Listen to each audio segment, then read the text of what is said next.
Hello, this is Ryan Riccitelli with ASNews.net, and today we have Dave Turner, otherwise known as Litewave Dave. And Dave, why don't you introduce yourself? Hi, this is Dave Turner, and I'm the U.S. importer for Globe Kites and designer for Litewave boards.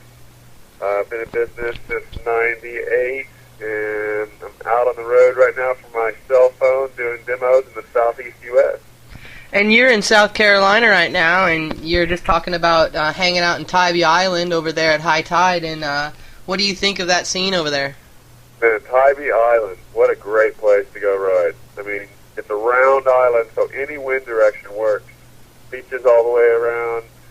Today we rode on the west wind, and most places on the east coast, if you ride on a west wind, it's offshore. Not any good, but Tybee is the exception. You can ride there on west wind. It was great. 15 to 20 this morning. And Tybee's actually in Georgia, but you're right there, probably right on the border. So, yeah, Tim Mallins over there runs that shop. Great guy.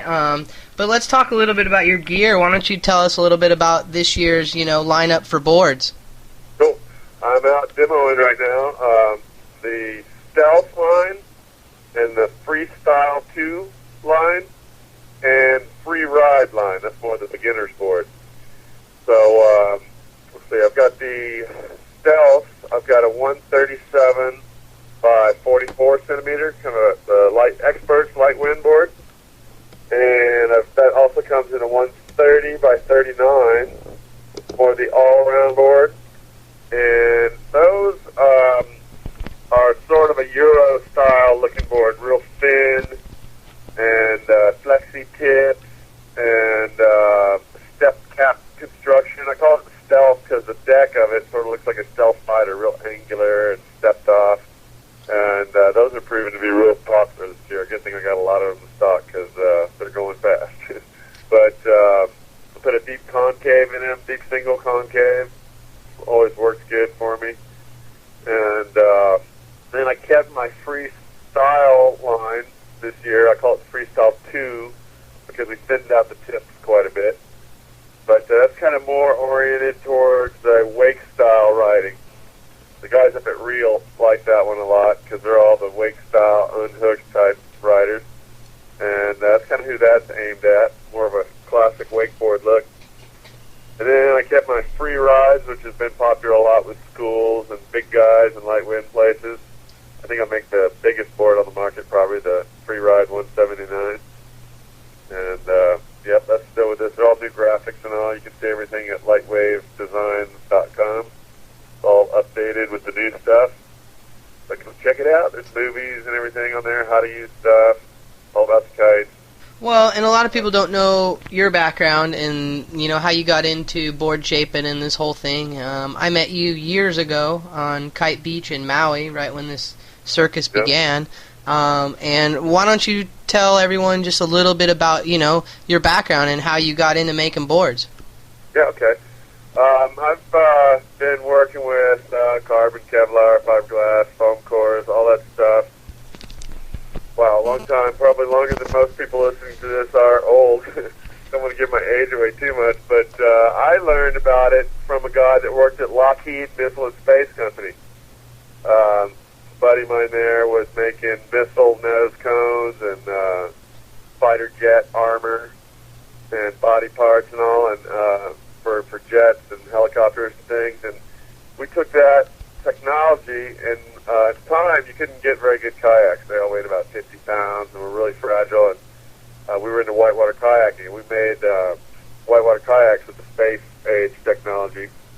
And the next sport was windsurfing after that, and applied the same thing over to there, but I could sort of see that windsurfing was a dead-end sport. So when kiteboarding came out, well, I got into it in about '98, one of the first in the U.S., and applied that over to kiteboarding, and that's where it really took off. This sport is going places, I think. Well, basically the same technology over 3 sports, but that's where it came from, the aircraft and missile industry. That's how I learned about it. And you've incorporated a lot of design features into boards, such as the Durasurf bottom, I was the first guy to make a pressed kiteboard. Back in the day, most people were making them like surfboards, you know, Clark foam, polyester resin, pretty fragile, heavy. They're surfboard style. And after a lot of trips over to Maui, I got some design influence from Jimmy Lewis. I got to hand it to Jimmy. Kudos out to him.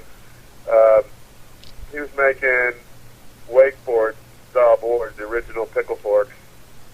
And I kind of took those designs and adapted them more for everyday use where it doesn't blow 30 miles an hour. And that's really what got me going. Back in like 99, I really started growing real fast. From the internet chat rooms, the word got out, and pretty soon I was selling to dealers and couldn't make them fast enough by hand. So I was going to try to go to a Thailand factory to get them made. Well, they said I was too small and couldn't get in. So what I ended up doing is using my connections around California and got in with a snowboard factory. And so that was a new way to make boards back then. And now pretty much everybody makes them that way. But I was the first guy to make them in a snowboard factory using snowboard materials, except for the wood core. We used the foam core to keep it light. But the bottom, and no metal edges, but the bottoms were DuraSurf, which is another brand name for P-Tex, high-density polyethylene, basically. And it just makes the bottoms really durable. You can run over coral or anything. It won't hurt them. And, yeah, that's where that evolved. I think I really led the industry in that one. And now everybody does it. Well, and one of your team riders, Sam Bell, you know, what board does he ride? And I know that he rides, you know, rails like crazy. And, I mean... Yeah. He came on, let's see, year before last. He started riding my stuff. He's a young guy, like 21, and real crazy. He does all the 60-foot long slider camel toe things. They're 10 foot off the water. And he picked my boards because of the DuraSurf bottom. And, you know, he's breaking everything else doing the rails. And Sam's been with me ever since. He's a wake-style rider, does everything unhooked and sublimed and all that. And so he rides the Freestyle 2 135 mostly. He likes a little bit bigger board. He's not a real big guy, probably 160, 70 pounds. And but he likes a little bit bigger board with a little bit smaller kite. So he can do the unhooked tricks and go with board pop more than sending the kite, you know, Euro style, dangling it way up high in the air. And so he usually rides the 135 Freestyle, which is a great all-around board for a lot of people, but it's good for sliders too because they're tough. Well, and you don't just sell boards either. You're the importer for Globe Rider kites. And right, Globe Kites, they shortened it. They lost the rider this year, but it's Globe Kites. And, yeah, I'm the U.S. importer. And, man, already it's only 1st of March here. I've already sold more this year than I did last year because we have the hottest design out right now. It's a bow-style kite, but it has a very simplified bridle. Most bow kites have 6 pulleys and about a 6-foot-long bridle that hangs down over the kite, and they have a lot of bar pressure. Well, we've solved those problems. I'm not the designer, I'm just the importer, but the designer is Matt Pendle. He is a French guy that started the first kite company with the inventor of the sport, Bruno Legamu. And they had Whippica together like 12 years ago or something. And so Matt's got a lot of design experience. He designed the Free Air, which is in the Air Blast, which were Whippica kites maybe about 5 years ago that were really ahead of their time, revolutionary. And he's done it again this year with the Sonic. It's really simple, super light bar pressure. Instead of sheeting, when you sheet in and out, most kites use the leading edge, most bow kites, as the axis of rotation. So you have to pull the back of the kite down, and it takes a lot of pulleys and mechanical advantage, and there's still a lot of bar pressure.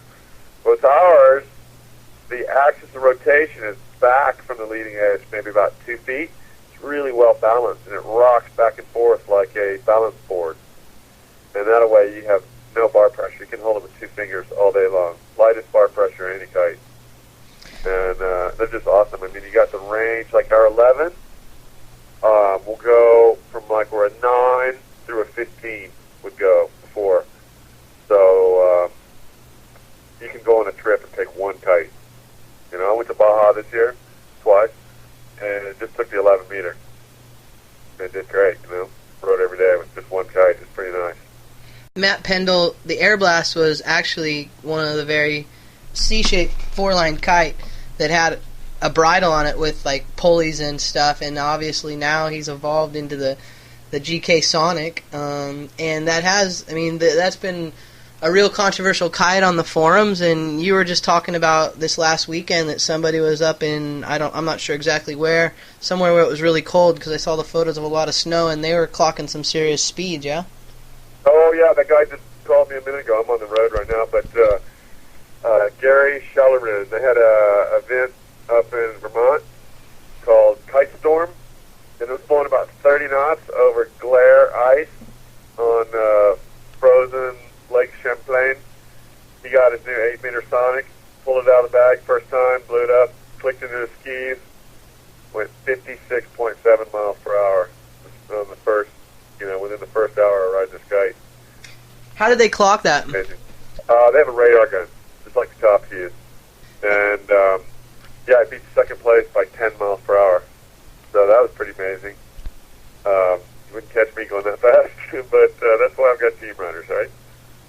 That's true. And, what about, is there any other kites in the Globe line, or is it just the Sonic now? Well, actually, I still have the curl and the lift T-shaped kites, which were introduced 2 years ago. They've gone through a few modifications. But being the importer, I import what's in demand. And so far, 100% of the demand has been for the Sonic. I really don't see why anyone would want anything else. I mean, God, it does it all. It goes upwind better. Because it's a flatter wing, it goes to the edge of the window and pulls you upwind better. It does a range of 3 kites.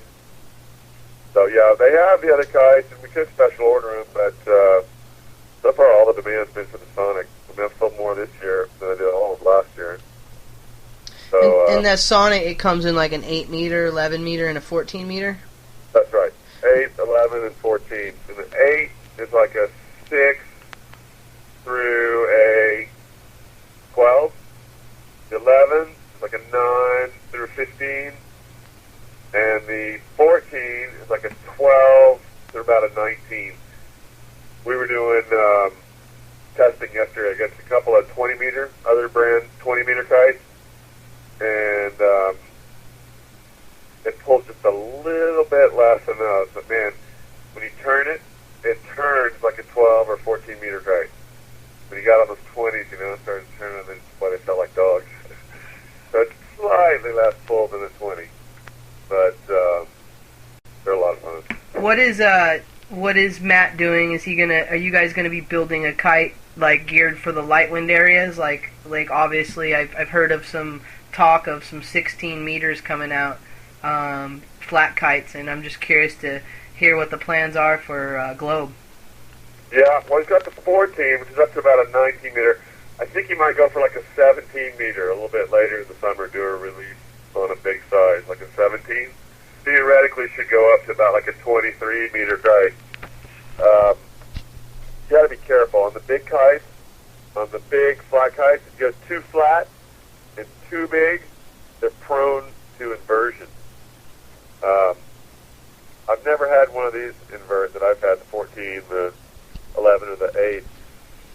But I know some other bow kites that are built too flat, they've had problems with inversion, and there are some engineering issues regarding all that. But I have had some requests, a lot of places here in the southeast, it blows 12 to 15 all the time, and they want, let's make the boys big down here, and they want something that's really a low wind puller, So that might be coming out. I'm going to definitely give my feedback to the designer and try to get that on the drawing board.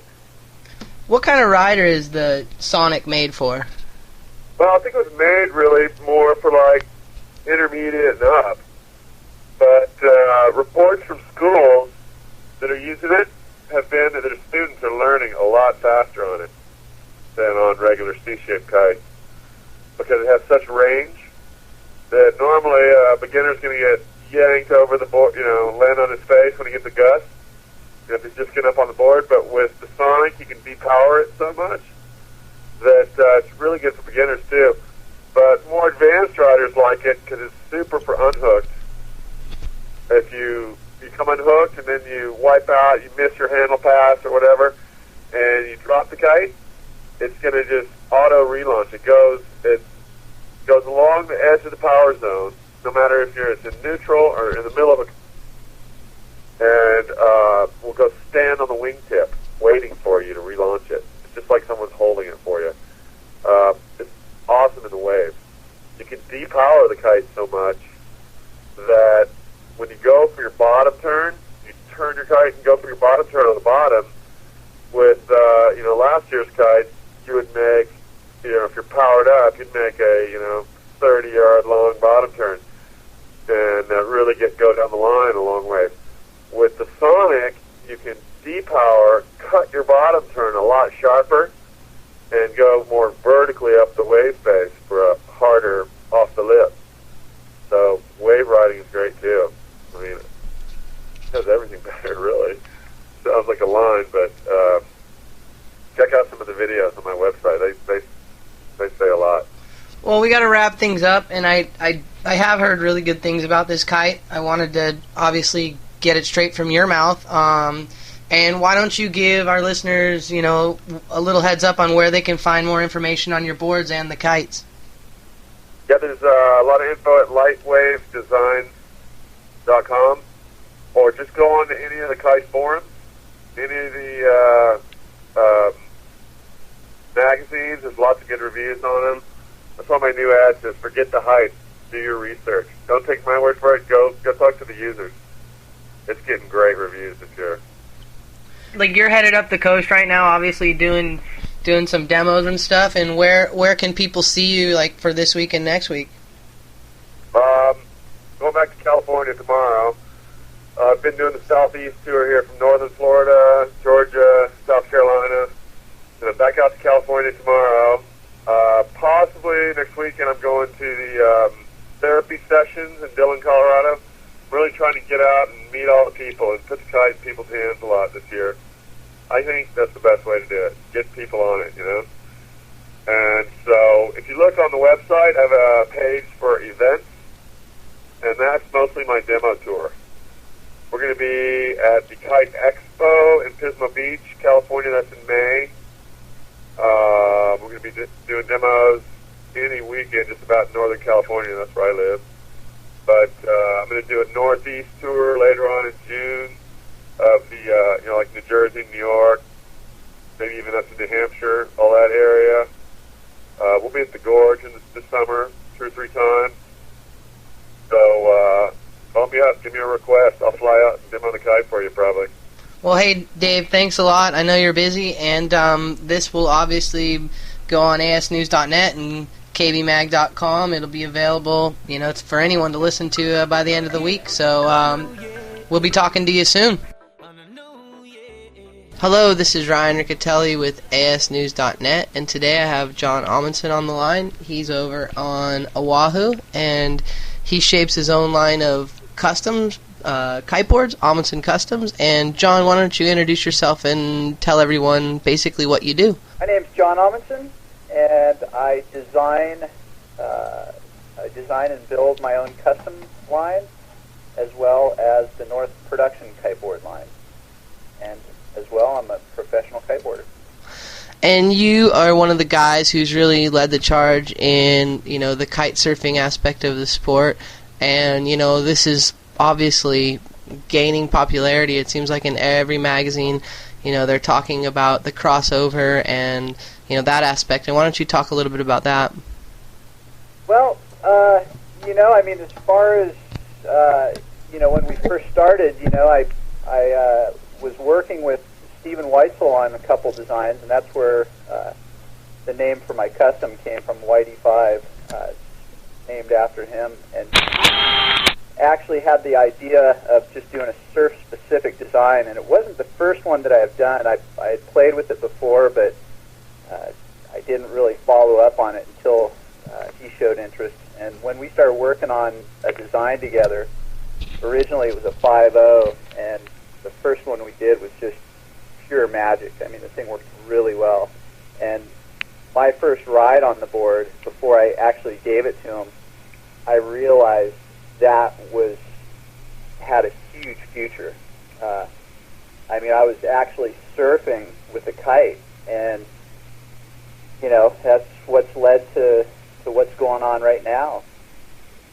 Now, and how does a regular surfboard different from one of the surf kiteboards? Well, a regular surfboard, you're taking into account paddling, and that's one of the main aspects to a regular surfboard. You have to paddle, you have to catch a wave. With a kite surfboard or even a tow-in surfing board, you don't have to paddle, so you can eliminate the paddle factor, get rid of a lot of the volume, and just focus on performance. So, like with my kite surfboards, like you can ride from a 410. I mean, you can ride as small as you want, but you still get the surf feeling. You can ride from 410 to 6.0. I mean, you can really ride about anything, but you're not limited by the volume. You don't have to make a board that'll paddle. So, like I said, you can focus on performance aspects to design. Are there anything different in the way that they're made, like in terms of the materials? Well, yeah, like with my customs and the productions as well. I mean, they're totally different than a standard surfboard.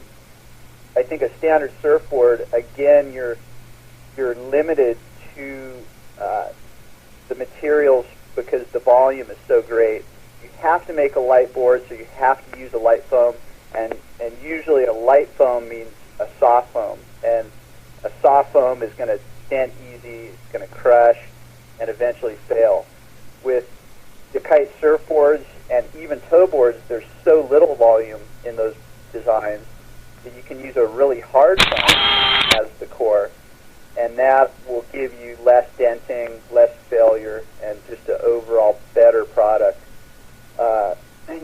And also too, we're playing a lot with the different epoxy constructions and different cores, and whereas with surfing, it's pretty much stayed the same for a really long time, and just till recently, like epoxy construction in surfboards hasn't really been accepted. Well, and here's a question that a lot of people ask is, how do you choose a kite surfboard, according to, do you do it towards your skill level, do you do it towards the condition, or what's the best way to get someone onto basically a kite surf specific board? Well, like I've always said, talk to professionals, talk to, like shop guys are good people to talk to. They can, guide you in the right direction. A designer like myself, I have a lot of experience with a lot of different styles of riders, and I have a good idea what would work best for most people. If you're going to go into the store and look at the production boards, I think most production boards, like with our North boards, are geared towards most people. So those boards that I do for North as the production boards aren't hard to ride. They're not for the professional only. Anybody can go in and get that board, go out, and have a really good time on it. And like I said, just talking to the shop guy, that guy could, fill you in on what to expect and guide you in the right direction. Now, what about, there's the whole controversy, or not even controversy, just the differentiation between strapped riding versus strapless riding?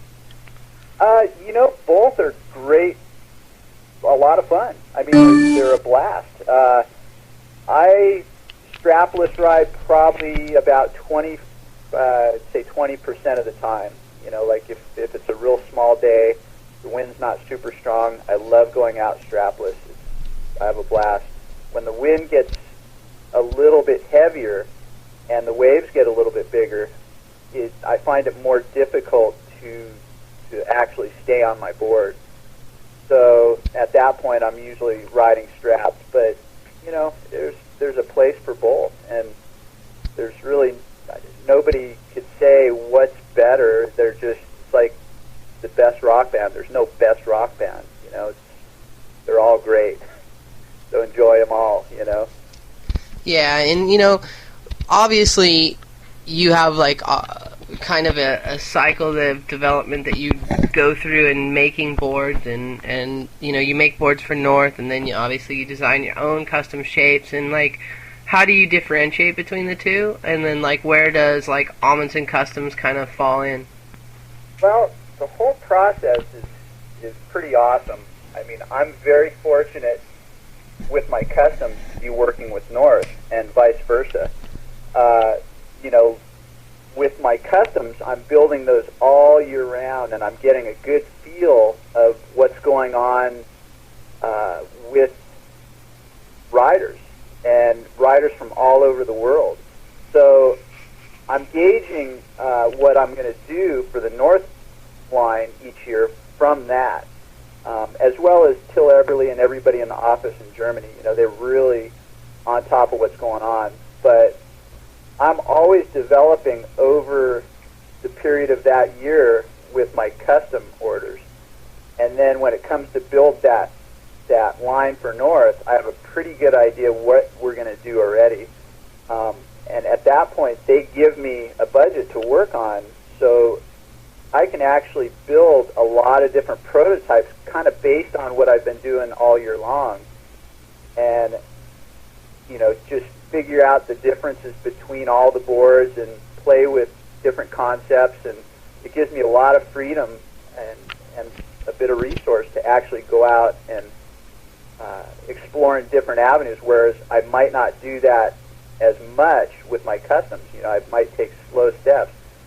With North, I can go out and just develop a huge pool of prototypes and test them against each other directly, and you know, move on to the next step. So yeah, when it comes time to develop those boards, I, you know, pretty much get my prototypes done, and one of our guys from Germany, Dirk Hanel, comes over every year, and so we'll test together. You know, we'll take these prototypes, go out, and basically trade off. You know, say we do a 134. I have two prototypes that I really like.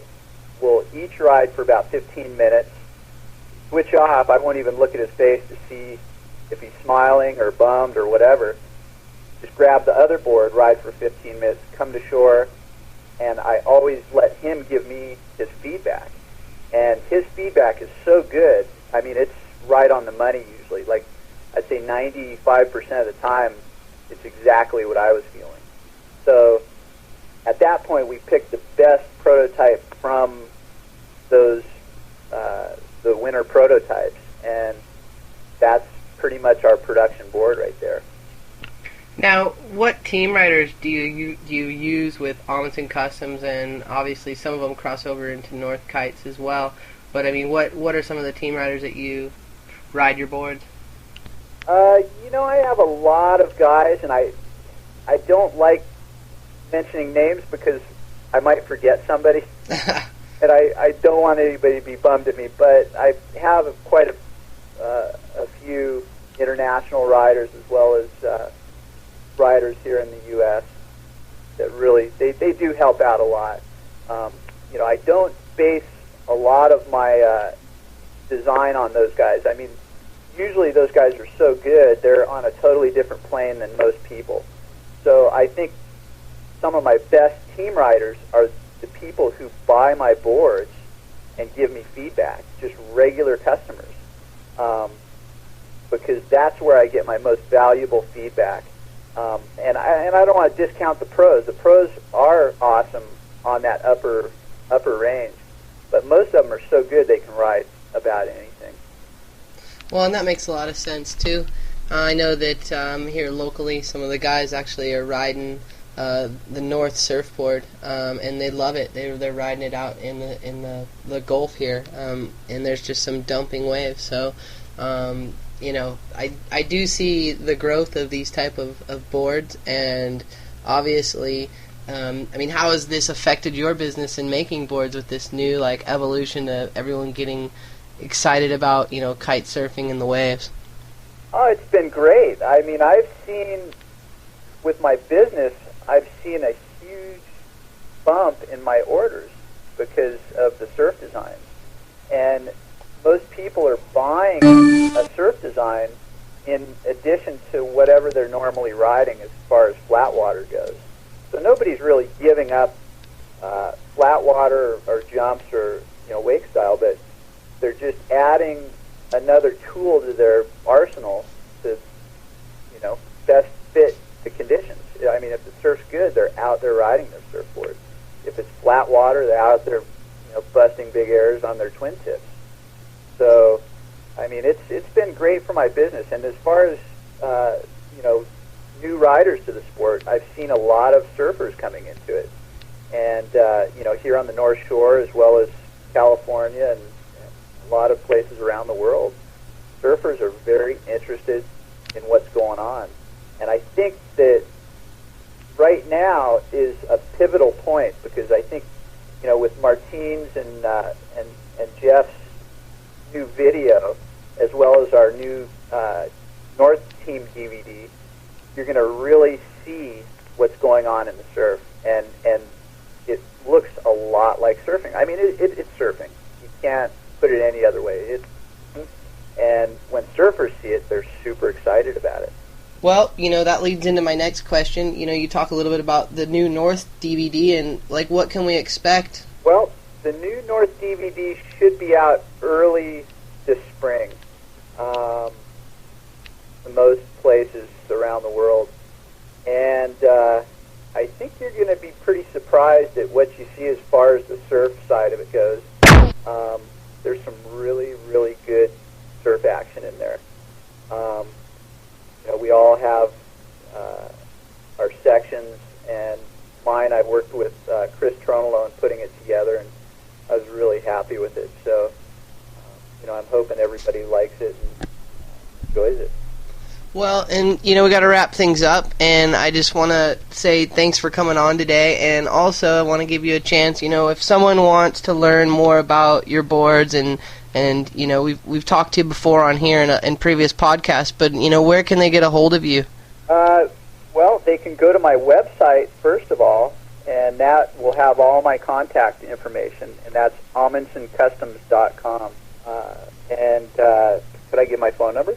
Yeah, absolutely. Okay, and my phone number is 808-781-6858. And I urge anybody to give me a call anytime, and it doesn't even have to be boards. You guys could call me about advice on your new slingshot board or kite or whatever. I don't care.